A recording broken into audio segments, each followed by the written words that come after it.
Saludos amigos, esta es otra misión más del programa del podcast de la sociedad civil. Estamos aquí con mi amigo Joe Harrison Flores. Estamos hablando de la historia de Puerto Rico desde el punto de vista, desde otro punto de vista, que no es el hispanófilo decimonónico,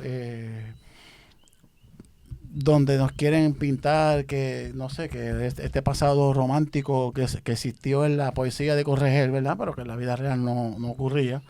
Esto, y un poco, Joe es un iconoclasta de toda la vida y aquí estamos un poquito rompiendo un poco los esquemas. Espero que el programa anterior les haya interesado. Estamos hablando de Pie Forzado, por llamarlo de esa manera, fue un artículo que yo publicó con relación a que él no es puertorriqueño. ¿Por qué? Pues porque según la historia de Puerto Rico, él no es puertorriqueño. Esto, según la historia oficial, ¿verdad? Según el Instituto de Cultura, que no es otra forma de culturalizar y la manera de propaganda, porque tiene siempre una carga ideológica y como decía Althusser, que quien controla el aparato ideológico del Estado controla la culturalización de las personas. Y eso pues es marxista el tipo, todo ese tipo de cosas. Yo no soy marxista, yo no tengo problema con cobrarlo y pagar intereses, ni con acumular capital, ni nada de eso, pero estas personas tenían unos análisis sociológicos que tenían su razón. Althusser planteaba que el Estado tiene el control del aparato ideológico, o sea, de las escuelas, de las universidades, quién da la cátedra, a quién le publican el libro, qué libros promocionan, a quién difunden en las entrevistas. Eso lo controla el Estado, el aparato del Estado. Y el Estado lo controla el partido. Y el partido quiere adelantar sus intereses de los grupos que controlan el partido. Así que en última instancia, de ahí abajo es que viene todo lo que aprendemos en la escuela. Por lo menos así lo veo yo. ¿Qué te parece a ti eso, yo? Voy a empezar con una anécdota de un amigo mío, profesor de la Universidad de Puerto Rico, que me dijo, lo que pasa es que el PNP quiere tener el control de la universidad. Y yo le contesté, cuando alguien quiere tener el control es que otro lo tiene.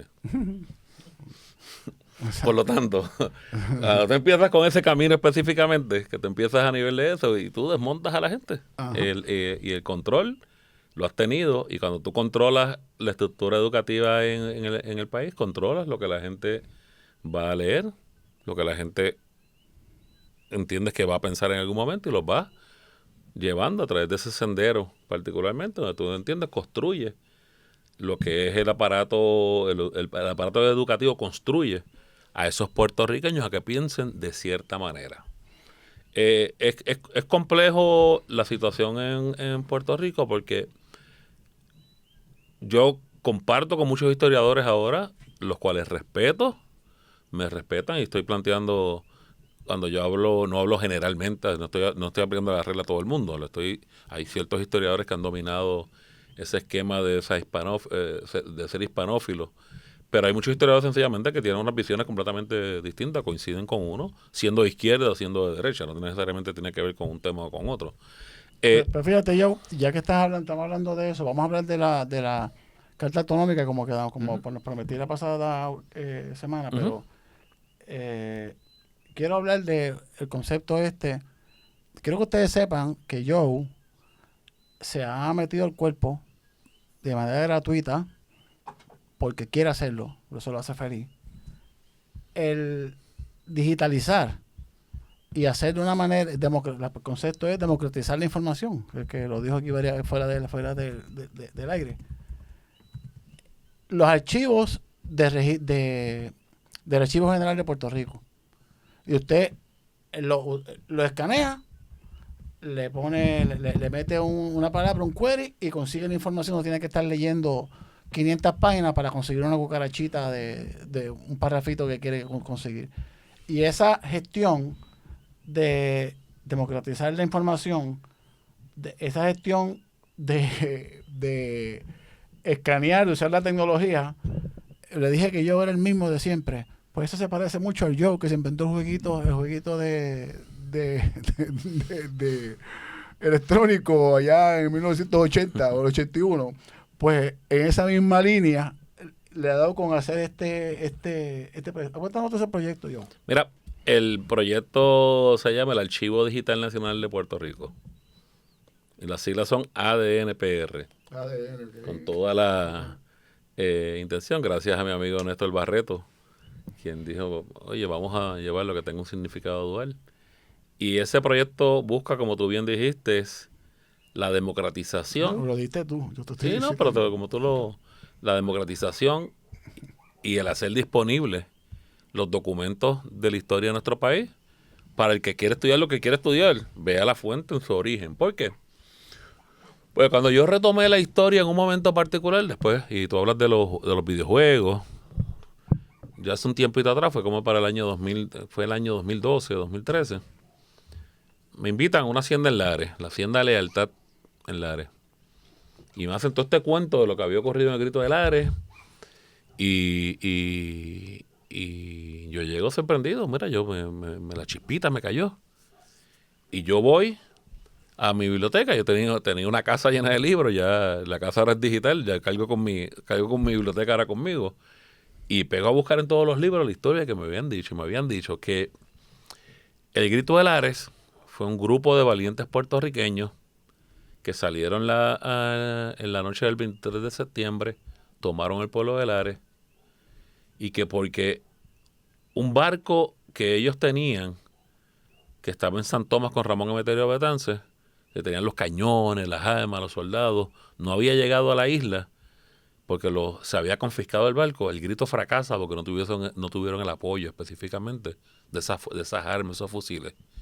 Y yo me voy a todos los libros a buscarlo, vamos a ver dónde está esto, y me pongo a buscar en los libros, y cojo los libros por acá. Llego a la primera persona que lo dijo, que fue Lidio Cruz Monclova. ¿Yo fue que dijo ese mito? Esa historia, ¿verdad? La dijo Lidio. Y cuando yo me voy a buscar las fuentes en la nota al cárcel, me encuentro buscando las fuentes en la nota al cárcel, que en ningún lugar se planteaba eso. Y cuando me pongo a investigar en el detalle con los documentos, me encuentro de que sí existió un barco, de que ese barco se llamaba el Vapor El Telégrafo, y que ese barco estaba en San Tomás, y que ese barco fue confiscado, y que ese barco tenía cañones, armas, soldados, pero fue confiscado en febrero del 69, no en septiembre del 68. Tenemos un pequeño problema cronológico.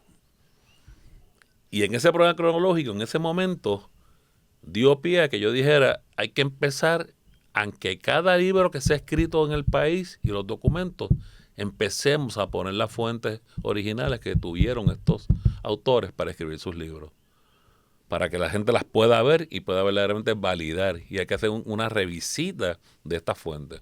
Y sencillamente yo todo trabajo que he hecho desde ese momento en adelante, he ido a las fuentes primarias a ver qué se dice en la fuente primaria para validar lo que ocurre. Y eso dio pie al proyecto del Archivo Digital Nacional, que es una iniciativa silvestre y completamente con un gran número de colaboradores. Empezamos en el archivo, ya no estamos en el archivo, ellos tienen un proyecto que están llevando a cabo. A pesar de que el portal de nosotros es el que más personas visitan, nosotros tenemos más de 30 millones de views en el archivo digital. Y colaboramos de cierta manera, colaboramos con la Universidad de Puerto Rico, con el Archivo Histórico de Ponce, con distintas entidades, para tener estos documentos disponibles a través de una iniciativa distinta que hoy se está convirtiendo, y te lo había mencionado también, en el proyecto Silvestre. Y el proyecto Silvestre sencillamente es una cajita que ahí tú tienes toda la historia del país. Donde tú tienes esa cajita que estás viendo ahí, esa cajita contiene más de 250,000 de documentos, donde tú puedes hacer búsqueda inmediatamente, no necesitas internet, no necesitas nada, sencillamente buscaste y estás viendo las fuentes directamente, libros, documentos, periódicos, manuscritos, planos, mapas, fotografías. No está toda la historia del país, pero es un inicio de un proyecto que está creciendo, donde hoy mismo, silvestremente, la colección puertorriqueña de la Universidad de Puerto Rico tiene una estación de silvestre, donde están encantados, porque sencillamente lo que antes la gente tenía que ir al tarjetero a buscarlo, ahora lo encuentran inmediatamente. Le agiliza el tiempo al investigador. Y y dentro del documento buscas la palabra. Busca la palabra y te sale. Sencillamente esto es un cambio paradigma de investigación, que al combinarlo con la inteligencia artificial, que es el Silvestre 2.0, que estamos trabajándolo ya, se convierte sencillamente en lo que es la historia del siglo XXI. Y eso va a dar pie verdaderamente a que cuando miremos el pasado, y estos estudiantes miren el pasado, lo van a reescribir. Lo van a reescribir, ¿por qué? Porque la escritura del siglo XVI, la paleografía, que hay que coger cursos para aprender paleografía, usted coge esa imagen y la sube. ¿Qué es la paleografía? Paleografía es la escritura del siglo XVI, una escritura antigua, específicamente del siglo XVII para atrás. Requiere cierta... No está escrito en el castellano regular que conocemos hoy en día y requiere cursos para poderlo leer. No podía leerlo. Una oración de tres páginas, una cosa así. Entonces todo un escrito, las letras, cómo están formadas, la grafía, y hay unos especialistas en Puerto Rico. Pero ahora con la inteligencia artificial tú agarras esa imagen, la pones y te convierte la paleografía el texto moderno. Te coge un texto de 40 páginas, un protocolo notarial del siglo XIX y te lo transcribe. Y la historia de Puerto Rico, gran parte de la historia comercial de Puerto Rico, está en la historia privada, que son los protocolos notariales. No está en la Gaceta de Puerto Rico. La Gaceta de Puerto Rico nos narra la historia oficial. El Boletín Mercantil nos narra la historia del incondicional español. Pero la historia privada de los negocios que se dieron cuando vendieron al esclavo por la cabra, cuando la cabra la cambiaron por la finca, cuando la finca la cambiaron por las arrobas de café. Eso está en el negocio privado de los protocolos notariales y con la inteligencia artificial y la tecnología va a permitir que la gente pueda reescribir la historia y la historia va a cambiar. Ya hablaron con Odín, ya hablaron con oficina, ¿cómo es? ¿Odín es que se llama? Oficina de Inspección de Notaría. Los documentos de los protocolos notariales están bajo la custodia del Archivo General de Puerto Rico de cierta época hacia atrás. Okay. Los modernos, lógicamente, están en la oficina y son digitales ahora porque se someten algunos escanean algunos de los documentos, otros los someten, pero el registro. Pero los protocolos notariales son manuscritos. Y ahí está la historia, toda la historia la puedes encontrar en esos documentos, son libros de miles de páginas, no están todos, pero ahí la digitalización de documentos de ese siglo XIX español, o también hay protocolos notariales del siglo XX, nos permiten conocer otra historia. Fíjate, ya que estás hablando de eso, si se quiere entender también la historia del gobierno de Puerto Rico, del gobierno, cómo funciona el gobierno y de los asuntos políticos de Puerto Rico, ir al tribunal, ver los DPRs y los casos electorales es una cosa bien interesante. Yo me di a tarea de hacer eso cuando estaba estudiando Derecho. Obviamente no lo voy a hacer porque no tengo el tiempo para hacerlo.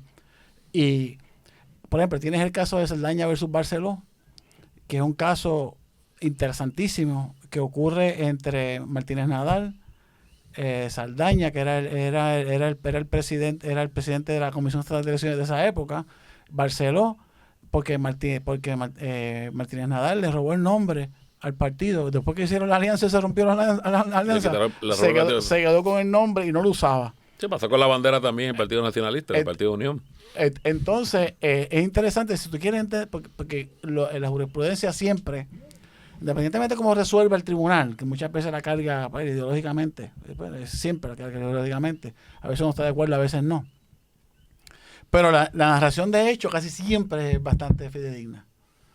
Pasó esto, argumentaron tal cosa. Entonces, si uno quiere estudiar, saber bien cómo es que se formaron, cómo es que qué fue lo que pasó después de la coalición, de la alianza, qué fue lo que pasó en el gobierno, porque, por ejemplo, Muñoz Rivera, hay un caso donde Muñoz Rivera rechaza que unos partidos locales lo pongan como candidato.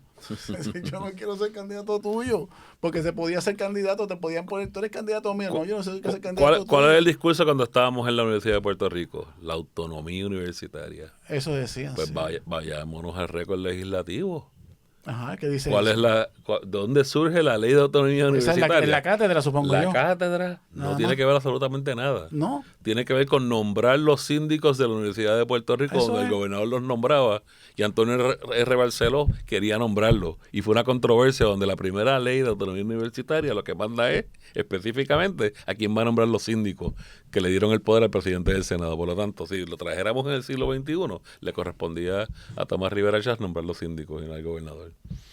Esa es la razón de Y ser. cuando lo vemos en nuestra época era nostálgico. La autonomía, tenemos que defender la libertad de cátedra. Somos autónomos, aquí nadie se nos mete, no se mete la policía, no se mete nadie.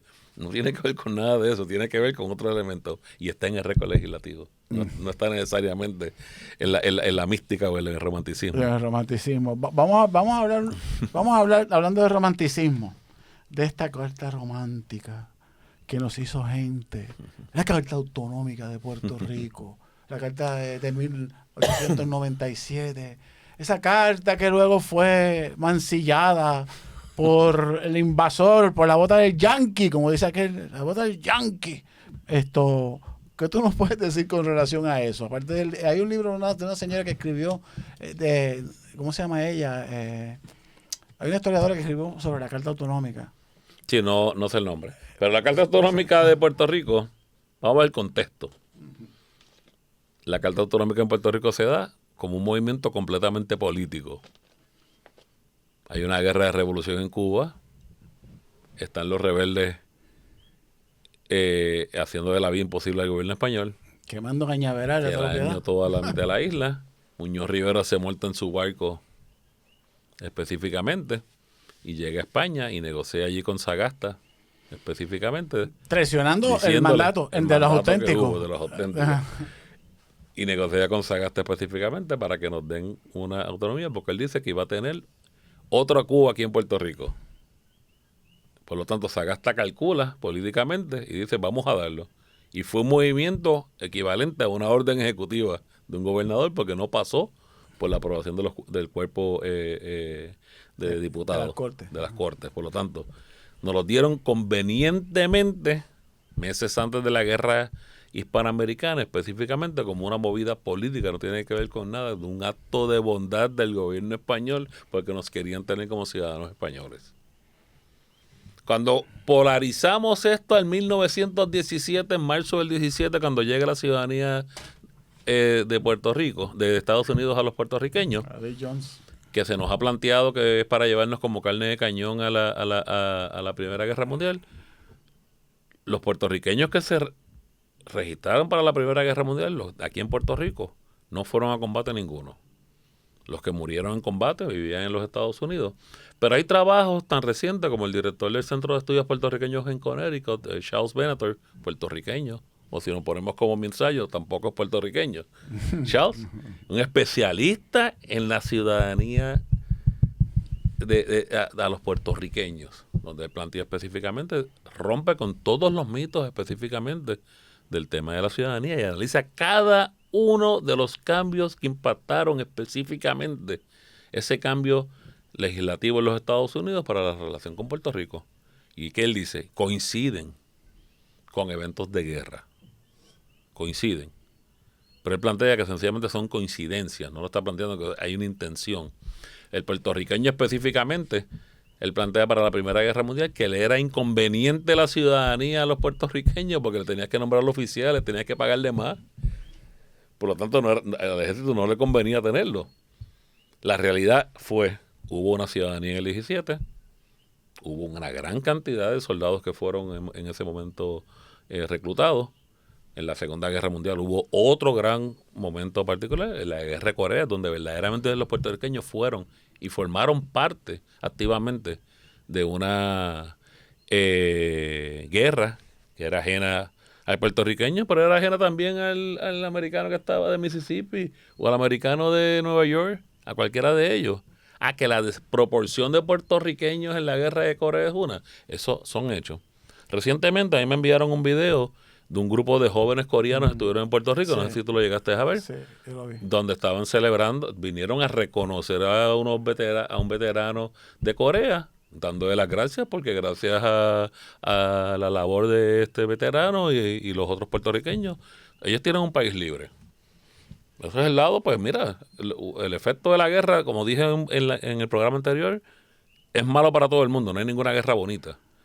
Pero cuando, mirando para atrás respecto a la Carta Autonómica, lo que me estás planteando, yo invitaría a los que plantean de que somos ciudadanos españoles, porque la Carta Autonómica no las dio, que lean las palabritas que yo creo como 40 veces dice la palabra colonia dentro del documento. Yo creo que se lo olvidó borrarla en el documento. Y donde el gobernador mantenía el mismo poder casi que tenía él antes de que existiera la Carta Autonómica, el capitán general. donde se podía revocar todo. Por lo tanto, era un documento sencillamente que tenía ciertos tipos, sí, era un cambio radical, que no tuvo impacto después específicamente porque no se llegó a convocar, el gobernador no convocó a ese primer grupo de legisladores puertorriqueños que iban a estar representándonos hasta muy tarde, y ya a los pocos días llegaron los americanos y se les acabó el cuento. Fíjate, yo te había mencionado hace un tiempito, que si tú vas a las revistas jurídicas de los Estados Unidos, particularmente las de Harvard, que son las más prestigiosas para finales del siglo XIX, hay dos temas. Si vas a la Ivy League, Columbia, Yale, Princeton, Harvard, por lo menos esas, que son las que recuerdo ahora, en términos de volúmenes de asuntos escritos sobre problemas jurídicos con relación en Estados Unidos, tiene dos. Tiene la esclavitud, el caso de ¿cómo se llama? Dred Scott, el caso del esclavo que lo movieron para el norte, etcétera. Que era libre y lo... Exacto. Y el asunto, porque si era libre, pero murió el dueño y el hijo quería volverlo a esclavizar. Entonces él lo heredó, supuestamente. Y el otro es la guerra hispanoamericana. Eso fue un breakthrough. O sea, ellos no sabían bregar con eso. Y se escribieron ríos, bosques de tinta, bosques de papel y ríos de tinta. Y fíjate, yendo al pie forzado que hablamos la semana pasada, no de ese puertorriqueño, pero cómo se ha secuestrado la historiografía y las interpretaciones por cuestiones ideológicas. La gente habla de los casos insulares, que ese es el carimbo colonial. Pana, ese caso, Down versus Bidwell, fue un favor que le hizo el Tribunal Supremo de Estados Unidos a Puerto Rico, porque la cláusula de contribución, eso fue un embarque que salió de Puerto Rico al puerto de Nueva York. Cuando llegaron allí, Bidwell, que era, si te fijas, Down versus Bidwell, todo es Bidwell, porque Bidwell era el que cobraba el arancel. Bidwell quería cobrarle a la compañía el arancel porque era extranjero. Y entonces ellos dijeron, perdóname, pero es que no son extranjeros, no, perdóname. Si es parte de Puerto Rico, de Estados Unidos, pues entonces no paga contribuciones. Pero si no es, tiene que pagar contribuciones. Entonces ahí fue que salió la opinión del juez White, que dice, belong but it's not part. Así que no le cobra las contribuciones. Y era simplemente para fomentar la economía. ¿Sabes? Entonces todo eso lo usan para establecer que esa es la colonia. No, para nada. Es que en ese contexto donde se dio ese caso, donde se dieron los casos insulares, en ese contexto, ¿qué iban a hacer?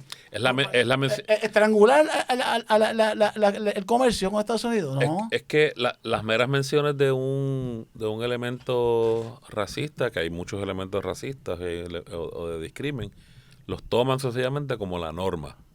Las excepciones las normalizan.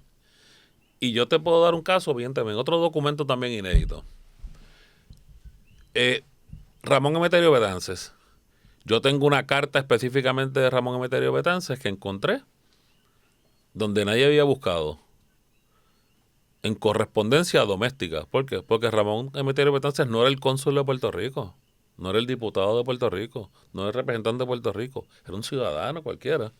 Y cuando escribía a los Estados Unidos esa carta que escribió, lo escribió como correspondencia doméstica. Todo el que estudiaba en los archivos nacionales en Estados Unidos buscaba a Betances en correspondencia consular. No parecía nada porque no era cónsul. Pues esta carta es bien importante porque esta carta, Betances sale de Puerto Rico en el verano del 67, expulsado. Él va a Nueva York y el 21 de agosto del 67, tanto él como Segundo Ruiz Belvis renuncian a la ciudadanía española y hacen la intención de tomar la ciudadanía norteamericana. Los dos. Que requería específicamente una serie de requisitos, inclusive vivir una serie de años que ninguno de los dos, Rivera Luis muere a los pocos meses, Betances no vivió allá. Y ese documento que lo firman es un documento, esa discusión se dio en los 80 en la historia de Puerto Rico. Ese documento que sale, Betances lo utilizó cuando Buenaventura Báez lo manda a arrestar en Dominicana en el 68 ante el Grito de Lares. Él sacó, mira, yo soy ciudadano americano. Cuando se va a San Tomás específicamente y el gobernador Danés de San Tomás lo manda a sacar, le saca su papel. No era todavía ciudadano, él tenía la carta de intención, él había renunciado a la ciudadanía española. Pues yo encontré una carta específicamente buscando en correspondencia doméstica de marzo del 69, donde Betances plantea específicamente una carta donde él está rogando específicamente al secretario de Estado de los Estados Unidos, indicándole, yo renuncié a la ciudadanía española y lo habían votado recientemente de San Tomás, yo te reclamo que tú me defiendas como ciudadano americano. Y el cónsul le contestó, usted no es ciudadano, aquí no hay récord de que usted sea ciudadano de los Estados Unidos. Si yo fuera Bill, si yo fuera mezquino, o si fuera la historia de la historiografía, como se maneja la historiografía en Puerto Rico, yo plantearía de que Betances era estadista. Jamás en la vida, aunque tuviese el papel, jamás ni aunque lo hubiese pedido, lo estuviese allí. No lo es, no lo era, aunque hubiese pedido. Ese era su estatus particular político en su momento. Pues la historia contraria, específicamente como hablábamos en el programa anterior, ven un detalle particular y hay muchos historiadores que son mezquinos. Se sesgan completamente y se le va la ideología completamente del lado para discutir, interpretar y concluir una cosa. Y lo traigo en ese ejemplo particular. O sea, yo podía hacer un field day. Sí, porque te van a decir no puedo decir, oye, no lo voy. Betances era negro, era puertorriqueño, por eso no te voy a defender. Sí. Te bajan con eso. Entonces, ¿qué ocurre? Cuando empezamos a mirar en el caso de la relación de Puerto Rico con los Estados Unidos, que comenzó mucho tiempo del siglo XVIII, en el siglo XIX, esa relación comercial, muchos puertorriqueños, hijos de hacendados, fueron a Estados Unidos a estudiar. Algunos se quedaron, otros vivían la vida loca en Estados Unidos, los chavitos de papá nos vivíamos acá y venían. Algunos específicamente se convirtieron en ciudadanos y otros ya a finales del siglo XIX se fueron saliendo, muchos autonomistas se fueron del país, muchos independentistas se fueron del país, y Nueva York es el lugar de ¿qué? De libertad, de defensa, de libertad, de poder traer verdaderamente un cambio para la isla.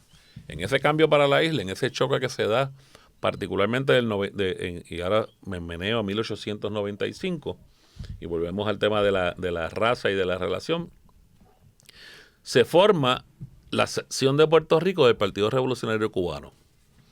Ese grupo fue liderado en un momento particular, desde que se formó, por el doctor Julio Ena, ponceño, que salió aquí después del Grito de Lares, que juró que no volvía a Puerto Rico hasta que Puerto Rico fuera libre. Específicamente, estudió en Colombia medicina, le otorgaron la Legión de Honor por el Hospital Francés específicamente. Fundó el hospital francés específicamente. Y Ena en la historiografía han sido muy injustos con él. Porque lo han tratado de traidor, porque ayudó hasta a los americanos. Pues mira, la historia es que hay un montón de gente que ayudó a los americanos. Oye, es que le metieron los compontes. El Palacio le metió los compontes. O sea, el tipo salió rebelde de aquí, seguro que sí. Entonces, ¿qué ocurre? Cuando agarras esa invasión americana que se da en ese contexto de marzo, con el hundimiento del Maine, hasta julio 25, cuando llegan a Puerto Rico, una gran parte de puertorriqueños que estaban en Nueva York y otros que habían salido de Puerto Rico, muchos de ellos independentistas, aportaron específicamente al gobierno de los Estados Unidos con mapas, fotografías, información específicamente, porque estaban buscando la liberación de ese gran régimen que nos estaba dando la Carta Autonómica. Oye, tú mencionaste los otros días, tú me dijiste algo por teléfono, confirmando lo que decía Norma Burgos. O for people, que Estados Unidos lo invitaron a que invadiera Puerto Rico. Cuando tú miras específicamente, y vamos a nombre, vamos a nombre. Julio Ena, Roberto Chetot, ¿verdad? Besosa. Esos son los que estaban en Nueva York. Mateo Fajardo, que estaba en Puerto Rico, ¿verdad? Lo tienes allí. Matei Lluveras, que es de la intentona de Yauco, de independentista, no estamos hablando anexionista, después los tildaron, se convierte en el camino. Estás hablando de un gran número de personas. Cuando los americanos llegan a Utuado, y estos son aquellos, yo me río a veces porque los datos contradicen lo que dicen los libros. Julio Tomás Martínez, el pintor utuadeño, el primer pintor surrealista probablemente de América, estaba preso en Ponce cuando llegan los americanos. Él tenía un comité de lectura y tenía una imprenta, estaba peleando en contra de los españoles.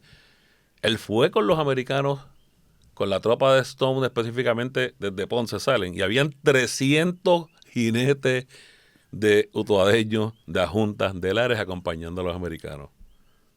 Viñas Lugo, que fue con Schwann, que fue la avanzada que estuvo por el oeste, específicamente, andaba con 100 jinetes, con rifles, y era la avanzada del comandante. Cuando te pones a ver, había un grande gente. Que todos eran proamericanos, no necesariamente, vamos a verlo, pero no nos pongamos de que todo el mundo estaba aquí en contra de esos americanos malos y los engañaron, estos eran unos traidores. No, eran antiespañoles cuando se fueron a unirse con los americanos.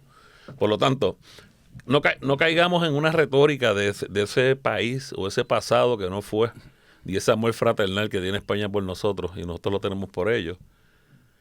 Porque sencillamente, mira, el Puerto Rico del 97 y de la Guerra Hispanoamericana del 98 no necesariamente es Disney World, sí, ni el País de las Maravillas. Hay un autor puertorriqueño que yo lo conozco personalmente, buena persona, se me olvida el nombre ahora mismo. Ay, padre mío, voy a buscarlo, lo voy a conseguir. Él me regaló varios libros, me regaló uno sobre cómo era el comercio en España en Puerto Rico cuando llegaron los americanos. Entonces, tú hiciste un comentario en el programa pasado con relación a que los criollos, la élite hacendada de Puerto Rico, creían que cuando llegaron los americanos las cosas iban a cambiar. No, los americanos llegaron y se quedaron con el mismo sistema. Sí. Es lo que pasa siempre. Cuando los bárbaros invadieron, ¿qué vas a cambiar? Cuando los bárbaros, los germánicos invadieron a los romanos, el Senado se quedó. Y todo, porque son los que saben el ciclo, quién se está sembrando, cómo está moviendo. El gabinete autonómico fue el mismo. Pues, o sea, lo respetaron.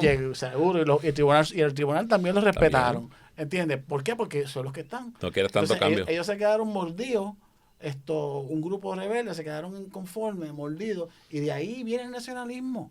Ese es el germen, como yo lo veo, ¿verdad? Como yo lo entiendo. El germen nacionalista fue que perdieron la guerra hispanoamericana, se quedaron con la añoranza esa de que quería ser español, los Ayuso, los Valdiviejos, la gente esta los ateneístas de esa época, Echenique, toda esa gente se quedaron como que medio mordidos en el tripeo hispanófilo, y de repente se quedaron puyú, por decirlo de esa manera. Aquí había banca alemana, aquí habían bancos ingleses, apellido, hay un bufete de abogados, Le Caros, entiendo yo que es un apellido francés. No me vienen a la mente ahora, pero sé de un montón de gente los Dupont, que son gente que llevan aquí toda la vida, que son gente de mucho dinero de siempre. Eran banqueros, eran financieros. Oye, sería interesante un momentito, en el próximo programa quizás salpicar una cosa que leí de Carrión Pacheco, del fundador del Banco Popular. Ese tipo era un jibarito abusado, ¿sabes? De verdad era un tipo era ese tipo genial.